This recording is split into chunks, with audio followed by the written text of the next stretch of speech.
Immigration Service has repatriated 925 undocumented migrants and street beggars out of the 2,241 individuals arrested during recent operations.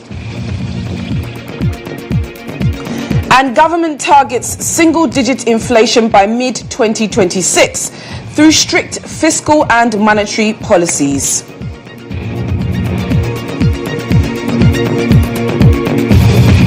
We've got this and more coming right up. Do stay.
GHOne OV van has been one of the best vans I've used personally in this country.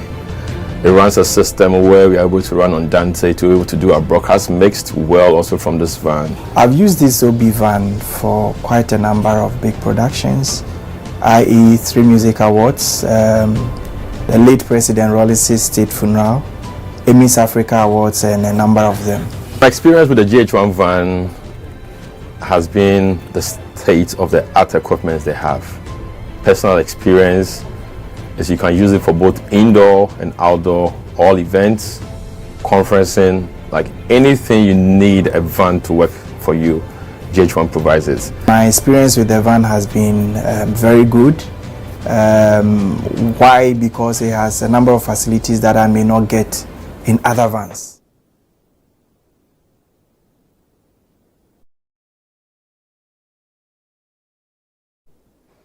Good morning, you're welcome to the GH Today News with me, Amma Acquah. Now, Child Rights International has raised concerns over what it describes as a lack of communication in the evacuation of children found among arrested beggars in the recent swoop. Now, at a press briefing held earlier, the executive director of the organization, Bright Up Here, called for comprehensive documentation on the welfare of the affected children. The intention be that they are getting rid of these children or the adult because they feel that they have breached immigration law. And that is where we also come in. And we think that the issue at stake goes beyond breach of immigration law. It's also a social protection matter. So for that matter, we expect a certain standard to be followed in dealing with this particular case. Even if you want to look at it from the refugee point of view and how they were rescued and where they were kept, technically you have declared them as illegal immigrants or what they call the prohibited immigrant. And in our legislations, you cannot describe a child as a prohibited immigrant. So for that matter, you need to give a certain protection to them. So you cannot say that they are in the company of their parent, so you give them the treatment as you give to their parent. You need to give them special treatment. We've not had any communication in respect to how they carried out the evacuation and the kind of care system that they are giving to them after the post operation. We've not also seen any protocol being established by the state to determine how they want to handle this particular matter.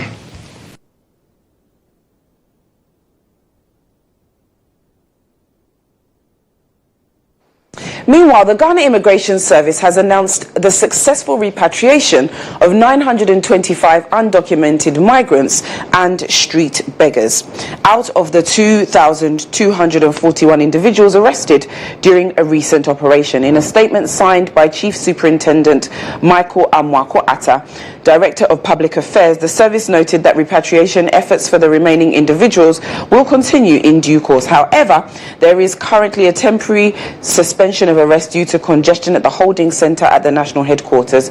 The GIS emphasized that the ongoing special operation is being carried out humanely, especially with regard to the right of all migrants. Now, the special operation, which aims to rid the street of beggars and dismantle criminal networks, will resume in due course. On to other stories. The Accra Metropolitan Assembly, in collaboration with the Klotekole Municipal Assembly, has initiated a comprehensive decongestion exercise in the capital city, Accra.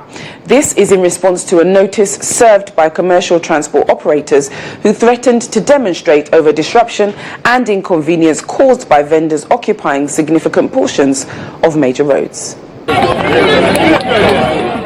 The exercise, which commenced at the dawn on May 20, 2025, was to primarily sensitize vendors on the need to vacate the pavements and road portions they occupied. The combined task force, comprising the officials of AMA, Klotekole Assembly, and the Ghana Police Service, commenced the exercise from Tudu, proceeding through Makola, CMB, Kwame Nkrumah Circle, terminating at the Kaneshi Market area. Addressing the media after the exercise, the Municipal Chief Executive Officer of the Klotekole Municipal Assembly, Alfred Gizi, urged vendors to strictly adhere to the guidelines provided. It's been very successful. We've seen that, especially in Kaneshi, where the traders had moved off to where we've actually ruled lines for them to be. The bridge is completely cleared, and we are very happy that they are complying with the orders of the assembly. We will endeavor that nobody comes back to where they've been asked to leave. We are making arrangements for those where we don't have enough space. We'll see how we can manage the situation. Mami Sewa, a vendor at the Kwame Nkrumah pedestrian market, assured the mayor that she and her colleagues are committed to the cause and will lend their support to achieve the desired results.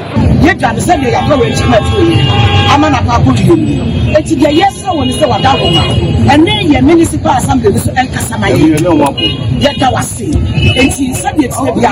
executives of pedestrian shopping mall. Every year to make that wow. It says the Sunday walk as a new. It took the one my yes to see it to not be. It's natural. What makes you never get to 80 years slow at that woman. And premier is the first one kind of them. I'm a pedestrian at them. I'm a beach of law. Information, yes, some vendors at the Kaneshi market hailed the exercise, stating that the demarcation lines provided to facilitate pedestrian flow have been helpful in reducing both vehicular and human traffic.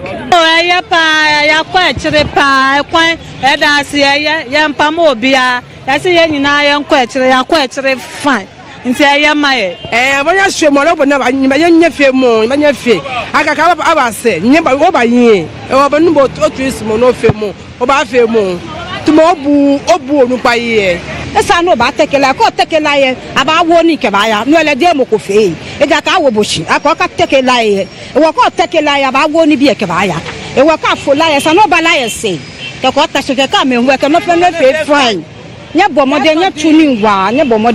City authorities say the exercise will continue uninterrupted until Friday, May 23, 2025, to ensure vendors fully comply with the directive.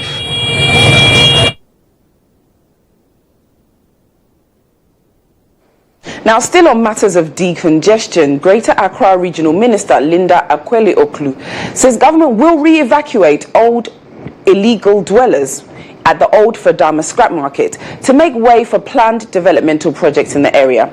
Speaking during a sensitization exercise ahead of a decongestion operation in the Central Business District, the Shai Osudoku Member of Parliament emphasized that the government remains committed to engaging affected individuals. She noted that ongoing dialogue with those who have erected unauthorized structures is aimed at preventing further encroachment and ensuring an orderly redevelopment process. We know that initially this place was fenced, and the people here were relocated they were given a place to live.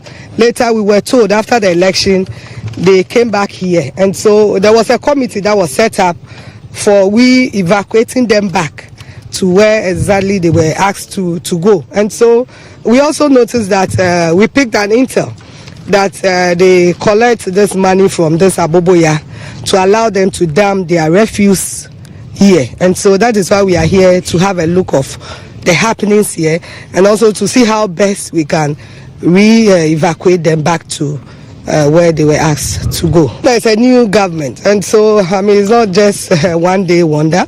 It's a process, and so definitely the place is a reserve site that will be used for a project. That will benefit the entire country, and so we'll still use this place for that project. The fencing is enough, just that there wasn't a gate, and so we are planning to fix the gate. The MC is here, and so we are talking to him so that there has been a budget. They brought a budget for the gate, a fixing of the gate, and so we work towards that. And they also brought their petitions, their grievances as to what we should do for them so that they can go back. And so we are looking at it. We'll make sure that we work towards it and then re-evacuate them.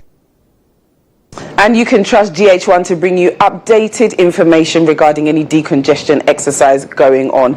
Now, a key player in the agricultural sector, West and Central African Council for Agricultural Development, Research and Development, is urging governments in the sub-Saharan Africa to introduce female-targeted incentives to boost women's participation in agricultural extension services. Now, at a regional training workshop in Ghana's capital, CORAF emphasized the importance of breaking cultural barriers that hinder the involvement of women in agricultural development. Mary Appiah has the rest of the story. The ongoing training, organized by CORAF in partnership with the Food and Agriculture Organization, has drawn researchers from across Africa. The aim is to build capacity for integrating gender considerations into agricultural research and extension services. At the opening ceremony, technical assistant at CORAF, Dr. Komlaki Kiganyo, called on African governments to introduce specific support mechanisms for women to help bridge the gender gap in the sector. We have some farmer organization group, and those of this organization are mainly women organizations. So if the government need to give support regarding machine or tool to women, it is to go direct to those organizations who are working on the ground. The incentive from the government should be first to give some incentive means to women. For instance, to give them some loan and also support so that they can acquire equipment, they can acquire machine to facilitate their work in agriculture. Regional Gender Advisor for CORAF, Dr. Mariam Maiga, also stressed that food security cannot be achieved without deliberate efforts to include women in agricultural policy and practice. Gender responsive communication tools. These are all about tools or means of communication that can facilitate the access to the technology for these underprivileged to really take advantage to enhance the food productivity. But as I said also, getting access to the technology for us presents enormous potential in terms of job creation along the value chains. So it's really a very, very key issue for us. The training forms part of the Food System Resilience Program, which aims to promote more inclusive and sustainable agricultural system,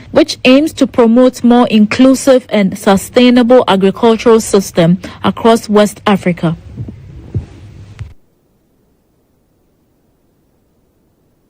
Now, President John Dramani Mahama has tasked the newly constituted National Development Planning Commission to consolidate all development blueprints into one clear and inclusive national roadmap for Ghana's future.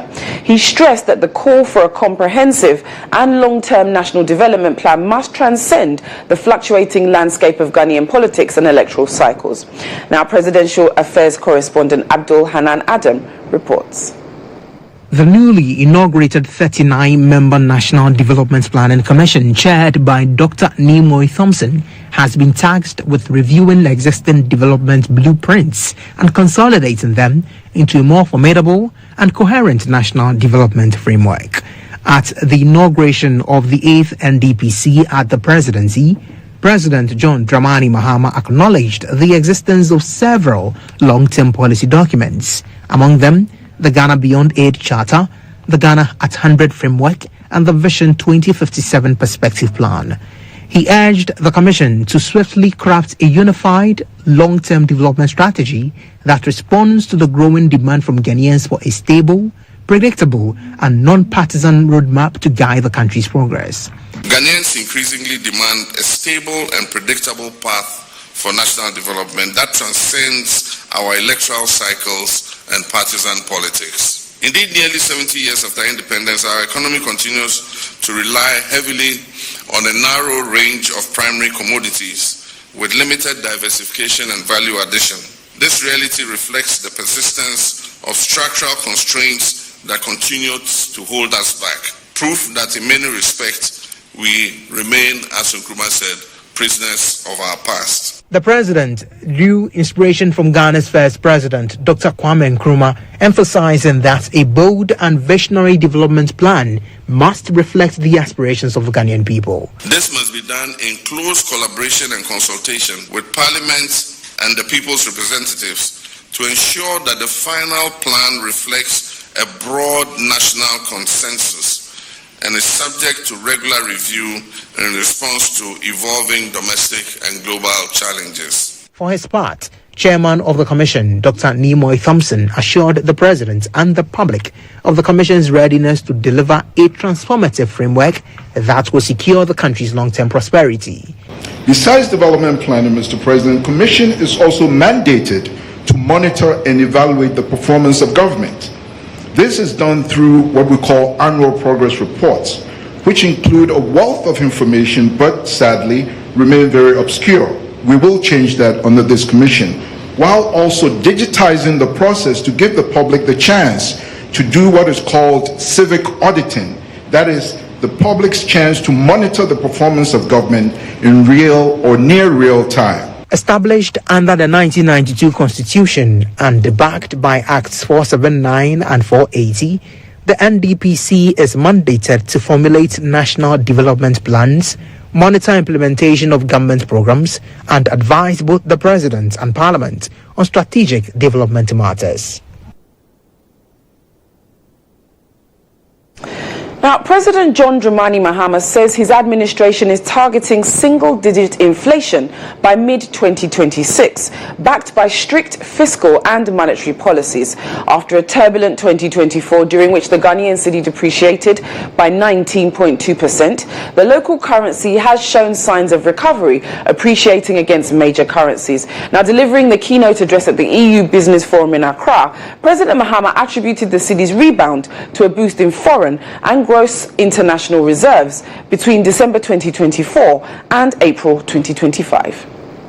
Inflation, which peaked at 23.8% at the end of 2024, has begun to ease, falling to 21.2% in April 2025, largely due to moderation of both food and non-food inflation and prudent fiscal management.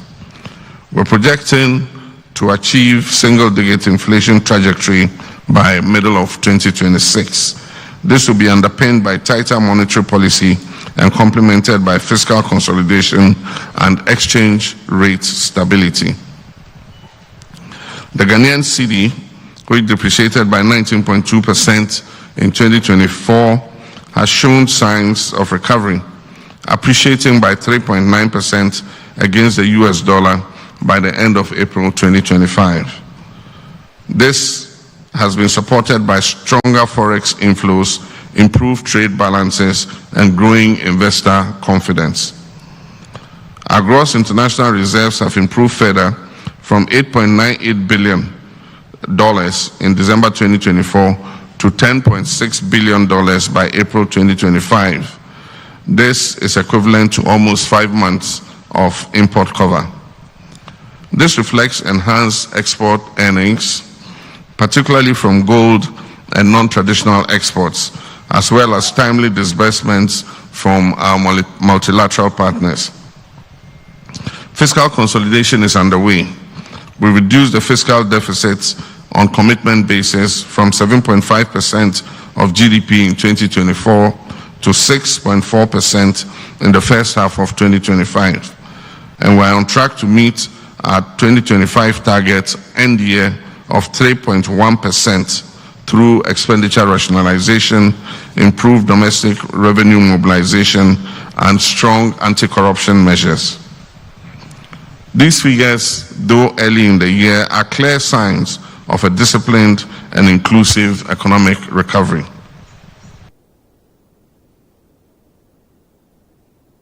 Well, that's what we have for the GH Today news this morning. For more news updates, click on starfm.com.gh. But in the meantime, enjoy the rest of your Wednesday. But do stay for the morning show coming up. I am Amma Acquah. You know, the van has a very wide bench that can accommodate all my technical crew, ICCU, switcher, graphics, CG, and all of that.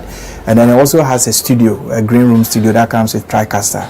So if you want somebody to do commentary on a live event, you can put that presenter or host in that studio as well and get that running. To give an experience to our audience, we're also watching on TVs and online.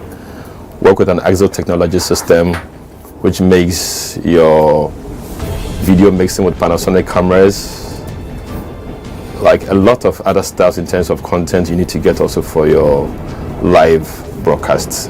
I prefer the GHOne van to a lot of other vans I've used, or even doing my own setup on a tabletop setup, because on a production you see a number of people in the van, and so if you have a very small van, it means that it's going to be choked, and that will affect the creativity as well. The price has been discounted as well to accommodate varied budgets, and so no matter the budget you have, I understand you can have the truck and do business with it. It looks huge, but very affordable.